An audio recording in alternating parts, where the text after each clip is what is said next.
ರಗಣ ಪ್ರಮುಖವಾದ ವಿಚಾರ ಏನಪ್ಪ ಅಂತಂದರೆ ಅಪ್ಪಾಜಿ ಅವರ ಸ್ಮಾರಕ ಇನಾಗ್ರೇಷನ್ಗೆ ರಜನಿಕಾಂತ್ ಅವ್ರು ಬಂದಿದ್ದರು, ಚಿರಂಜೀವಿ ಅವ್ರು ಬಂದಿದ್ದರು. ನಾವೆಲ್ಲ ಅದಕ್ಕೆ ಸಾಕ್ಷಿಯಾಗಿದ್ವಿ ಸುಮಾರು ಒಂದು ದಶಕದ ಹಿಂದೆ. ಅವತ್ತು ರಜನಿಕಾಂತ್ ಅವರು ಒಂದು ಮಾತು ಹೇಳಿದ್ರು ಭಾಷಣದಲ್ಲಿ, ಇದು ಮುಂದೊಂದು ದಿನ ಪವಾಡ ಸ್ಥಳ ಆಗುತ್ತೆ ಅಂತಕ್ಕಂಥದ್ದು. ಅಕ್ಷರಶಃ ಇವತ್ತು ಅದು ಪವಾಡ ಸ್ಥಳ ಆಗಿದೆ. ಸಾಕಷ್ಟು ಜನ ಇಲ್ಲಿ ಅಭಿಮಾನಿಗಳು ಬಂದು ಮದುವೆಗಳಾಗ್ತಾರೆ, ಮಕ್ಕಳಿಗೆ ಹೆಸರಿಡಕ್ಕೆ ಇಲ್ಲಿಗೆ ಬರ್ತಾರೆ. ಏನೇ ಕಷ್ಟಗಳಿದ್ರೂ ಬಂದು ಇಲ್ಲಿ ನಮನ ಸಲ್ಲಿಸಿ ಆ ಕಷ್ಟಗಳನ್ನ ಹೇಳ್ಕೊತಾರೆ. ಅಕ್ಷರಶಃ ಇದು ಪವಾಡ ಸ್ಥಳ ಆಗಿದೆ. ಇದ್ರ ಬಗ್ಗೆ ಏನು ಹೇಳ್ತಿದ್ದಾರೆ? ಅಪ್ಪಾಜಿ ಅವ್ರನ್ನ ದೇವ್ರು ಮಾಡಿದ್ದು ಯಾರು? ಅಪ್ಪಾಜಿ ನೀವೇ ಮಾಡಿದ್ದು. ಅವರು ಒಂದು ಮುತ್ತರಾಜಾಗಿ ಬಂದರು, ಅವ್ರನ್ನ ರಾಜ್ಕುಮಾರ್ ಮಾಡಿದ್ರು, ಬಿರುದುಗಳು ಕೊಡಿಸಿದ್ರಿ, ಕೊನೆಗೆ ಅವ್ರನ್ನ ದೇವ್ರ ಥರ ಕಳಿಸ್ಕೊಟ್ರು.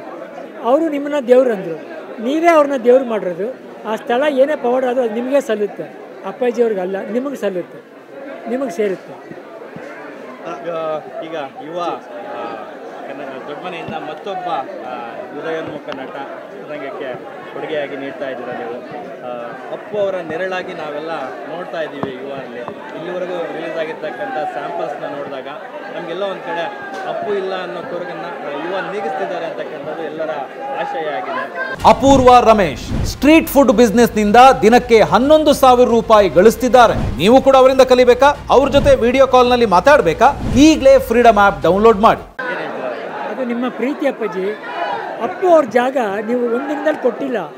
46 ವರ್ಷದಲ್ಲಿ 45 ವರ್ಷ ಅವ್ನು ಸಿನಿಮಾ ರಂಗದಲ್ಲಿ ದುಡಿದಿದ್ದಾನೆ. ಆಮೇಲೆ ನೀವು ಕೊಟ್ಟಿದ್ದೀರಾ. ಆ ಜಾಗ ಯಾರು ತಗೊಳಕ್ಕಲ್ಲ. ನಮಗೆ ನಾವು ಜಾಗ ಮಾಡ್ಕೋಬೇಕು. ಅಷ್ಟು ಸೀನಿಯರ್ ನನ್ನ ತಮ್ಮನ ಜಾಗ ಯಾರು ತಗೊಳಕ್ಕಲ್ಲ. ನನ್ನಂತ 1,000 ರಾಘವೇಂದ್ರ ರಾಜ್ಕುಮಾರ್ ಬಂದರೂ ಆ ಜಾಗ ತಗೊಳಕ್ಕಾಗಲ್ಲ. ನನ್ನ ಮಗ ಯುವರಾಜ್ ಕುಮಾರು ಇವಾಗ ಬೀಜ ಬಿತ್ತಿದ್ದೀವಿ ನಾವು. ಕೆಳಗಡೆ ನಮ್ಮ ತಂದೆ, ನಮ್ಮ ತಾಯಿ, ನನ್ನ ತಮ್ಮ ಬೇರು ಕಟ್ತಾ ಇದ್ದಾರೆ. ನಾಳೆ ಅದು ಮೊಳಕೆ ಬಂದ ಮೇಲೆ ನೀವೆಲ್ಲರೂ ಸೇರಿ ಬಿಸಿಲಾಗಿ ನೀರಾಗಿ ನಿಂತ್ಕೊಂಡು ಅವ್ರನ್ನ ಬೆಳೆಸಿ ಒಂದು ಆಲದ ಮರ ಮಾಡಿ ಅದ್ರ ಕೆಳಗಡೆ ನಾವೆಲ್ಲರೂ ನಿಂತ್ಕೊಳ್ಳೋಣ. ಯುವರಾಜ್ ಕುಮಾರ್ಗೆ ಸುಲಭವಾಗಿ ಆ ಜಾಗ ಸಿಗಲ್ಲ ಅಪ್ಪಾಜಿ. ಅವನು ಶ್ರಮ ಪಡಿಬೇಕು, ಶ್ರಮಜೀವಿ ಆಗಬೇಕು, ಕಷ್ಟಪಡಬೇಕು, ನಿಮ್ಗಳ ಪ್ರೀತಿ ಸಂಪಾದನೆ ಮಾಡಬೇಕು.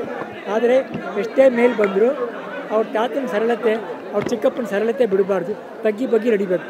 ಈ ಗುಣ ಅವನು ಬೆಳೆಸ್ಕೊಂಡ್ರೆ ನೀವೆಲ್ಲ ಅವನ್ನ ಕರ್ಕೊಂಡು ಹೋಗ್ತೀವಿ. ನನಗೆ ನಂಬಿಕೆ ಇದೆ. ರೀಸೆಂಟಾಗಿ ಅಪ್ಪುಗೆ ಸಾಂಗು ಲಾಂಚ್ ಆಯಿತು ಯುವ ಸಿನಿಮಾದು. ತುಂಬ ಪ್ರತಿಯೊಬ್ಬರಿಗೂ ಮನಸ್ಸಿಗೆ ನಾಟಿದಂಥ ಸಾಂಗು. ಅದರಲ್ಲಿ ಅಪ್ಪ ಇದ್ದರು, ಚಿಕ್ಕಪ್ಪ ಅಂತ ಇದ್ದರು, ದೊಡ್ಡಪ್ಪ ಇದ್ದರು, ಅಪ್ಪನೂ ಇದ್ದರು. ಸೊ ಹಂಗಾಗಿ ಆ ಸಾಂಗ್ ನಿಮ್ಗೆ ಇಷ್ಟ ಆಯಿತು ರಗಣ? ಅಪ್ಪಾಜಿ ಆ ಸಾಂಗು ನೀವು ವಿಡಿಯೋ ಬೈಟ್ಸ್ ನೋಡಿದ್ದೀರಾ? ಎಲ್ಲೂ ಪಾತ್ರದ ಹಾಕಿಲ್ಲ. ಯುವರಾಜ್ ಕುಮಾರ್ ಇಲ್ಲ ಅವ್ರ ತಂದೆ ಮಾಡೋದು ಯಾರ್ದು ಹಾಕಿಲ್ಲ. ಯಾಕಂದರೆ ಅದು ಆ ಹಾಡು ಅವ್ರಿಗಲ್ಲ, ನಿಮ್ಮ ತಂದೆ ನಿಮಗೆ ಸಾಂಗು. ಆ ಜಾಗದಲ್ಲಿ ನಿಮ್ಮ ತಂದೆನ ಇಟ್ಕೊಳ್ಳಿ. ಇವು ಗುರುರಾಜ್ ಜಾಗದಲ್ಲಿ ನಿಮ್ಮನ್ನ ಇಟ್ಕೊಂಡು ಯೋಚನೆ ಮಾಡಿ.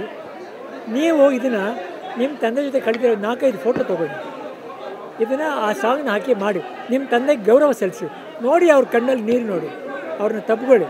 ಅದು ಆಗಲಿ ಅಂತ ಈ ಬೆಳವಣಿಗೆ ಈ ಸಾಂಗ್ ಮಾಡಿದ್ದು, ಬೇರೆ ಏನೂ ಉದ್ದೇಶ ಇಲ್ಲ. ನಿಮ್ಮ ಆರೋಗ್ಯ ಹೇಗಿದೆ? ಬಹಳ ದಿನ ಆಯಿತು ಮಾಧ್ಯಮಗಳಲ್ಲಿ ಸಿಕ್ಕಿ.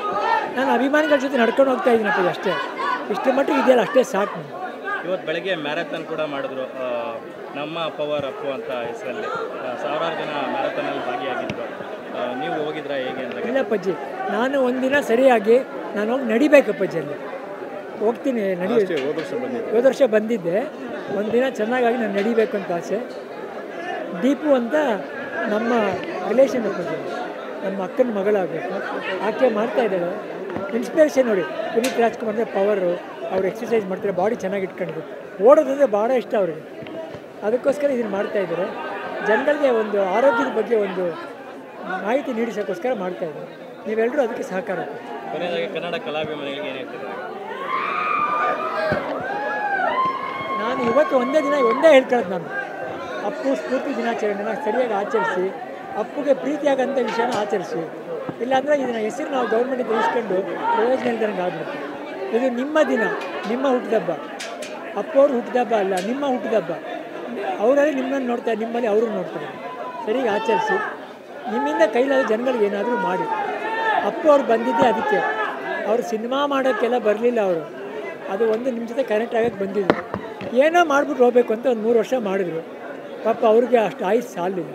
ಇನ್ನು ಯಾರು ಮಾಡಬೇಕದನ್ನ? ನಾವು ನೀವೆಲ್ಲ ಸೇರಿ ಪೂರೈಸಬೇಕು. ಇದು ಅಪ್ಪು ಸ್ಫೂರ್ತಿ ದಿನಾಚರಣೆ ಅಲ್ಲ, ಅಭಿಮಾನಿಗಳ ಸ್ಫೂರ್ತಿ ದಿನಾಚರಣೆ.